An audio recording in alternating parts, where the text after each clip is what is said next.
Hello and welcome back to another video. Today we will be talking about this wintry system in the Rockies as well as the severe threat in the southeast, or just the south central part of the country, for the final time unless this storm gets named. Now at this point it does not seem like we're going to have enough people or enough territory under winter storm warnings to warrant this storm being named Winter Storm Atticus. Therefore, this is just snowstorm October 11th through 13th at this point. Now, things can change. We do still have some winter storm watches in the area, winter weather advisories that could get changed over to winter storm warnings. But at the moment, we do not have enough space covered by this storm. Now, in terms of the southern plains severe threat, we do have severe thunderstorm warnings up, tornado warning even, and tornado watches across Texas, Oklahoma, Arkansas, Missouri, and Kansas. So let's jump right into the NAM 3-kilometer model. We're going to take this frame by frame. So starting off here, we have our severe threat, and you have a low pressure right here with that line of thunderstorms. That will be moving off. That's not part of our storm. The low pressure that we will be watching is right here. You get that light snowfall, but as the storm starts to move into the plains, we see more Gulf moisture moving up into the Rockies, clashing with that cold air, therefore generating some snowfall.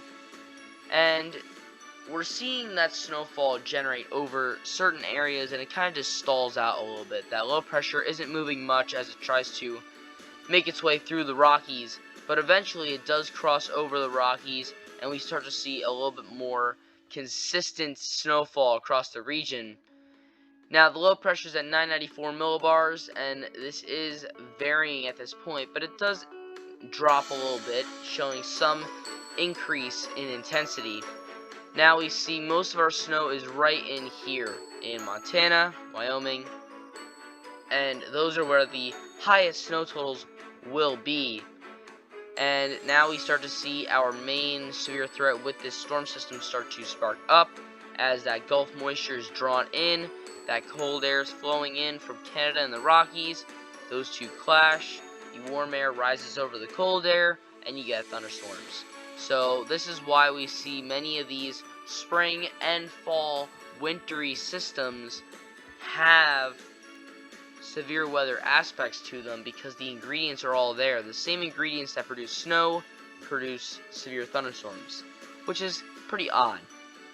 Now, of course, there is differences between the two because of frontal systems, but just the same main two ingredients, moisture plus cold air, equals snow and equals severe thunderstorms. So now we see this storm in the plains and generating plenty of heavy snowfall right on that northwest side of the storm. So we're going to look at total cumulative precipitation here first, as this storm could be a rainmaker.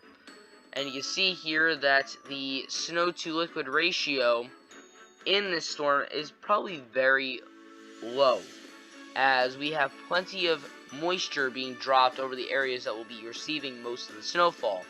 4 inches of water possible. Then as you move into the plains, that stretch of 1+ inches of rain just continues.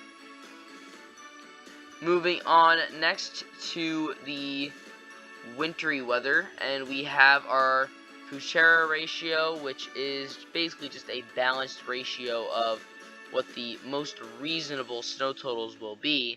And you can see that in some of the mountains we do see over 4 feet of snow, and through much of Montana and Wyoming we see at least a foot.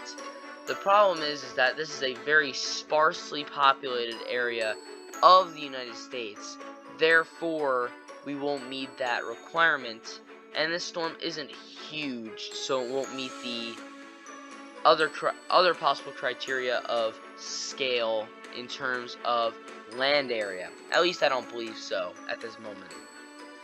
But then you have some wild cards, including Idaho, Utah, Nevada, and Colorado.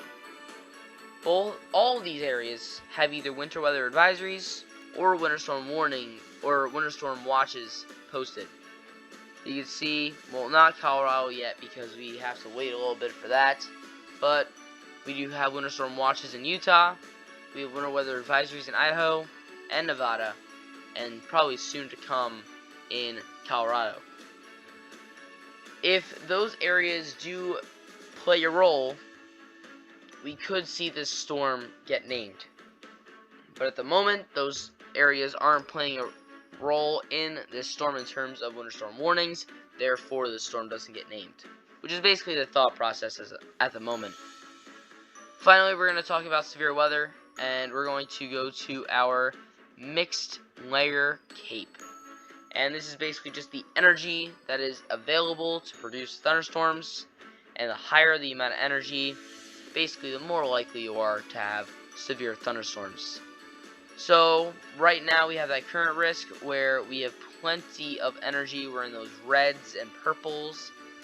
Now as this snowstorm moves into the Rockies, we see some more instability start to generate in the south central part of the country. And as that storm system does move through, we do see some instability heading up into the plains where it's impacting, just not a lot. Therefore, the severe weather threat that we're experiencing right now will be more impactful than that of this upcoming storm. But it is still something that we do need to look at, as we do have both the ingredients and things could happen. So, again, we've been talking about this triple threat. We have heavy rain, heavy snow, thunderstorms. That's been the story of this storm for about a week now.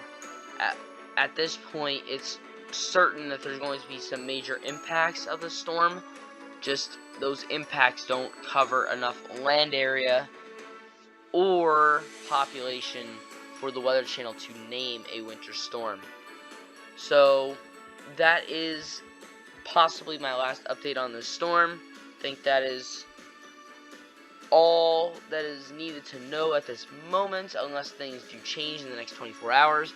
This storm will be continuing from now, or it's kind of already started overnight and last night, into Wednesday to some degree. So the edges there are a little bit loose, but Monday, Tuesday is the time frame for most of the heavy snow. Here, let's actually go to our precipitation type here, and we'll just go through some timing. So, right now we're starting to see some snow move in through Monday morning, and we can see here that this is at about 6 a.m. Eastern. Then we see at 10 a.m. Eastern, we have some of that snow ramping up. I'm just going to go in Eastern time here for simplicity, because I typically use Eastern time. So things really don't get bad until Tuesday, right around 11 a.m. Eastern. So just that's, you would have probably 9 a.m. Mountain Time.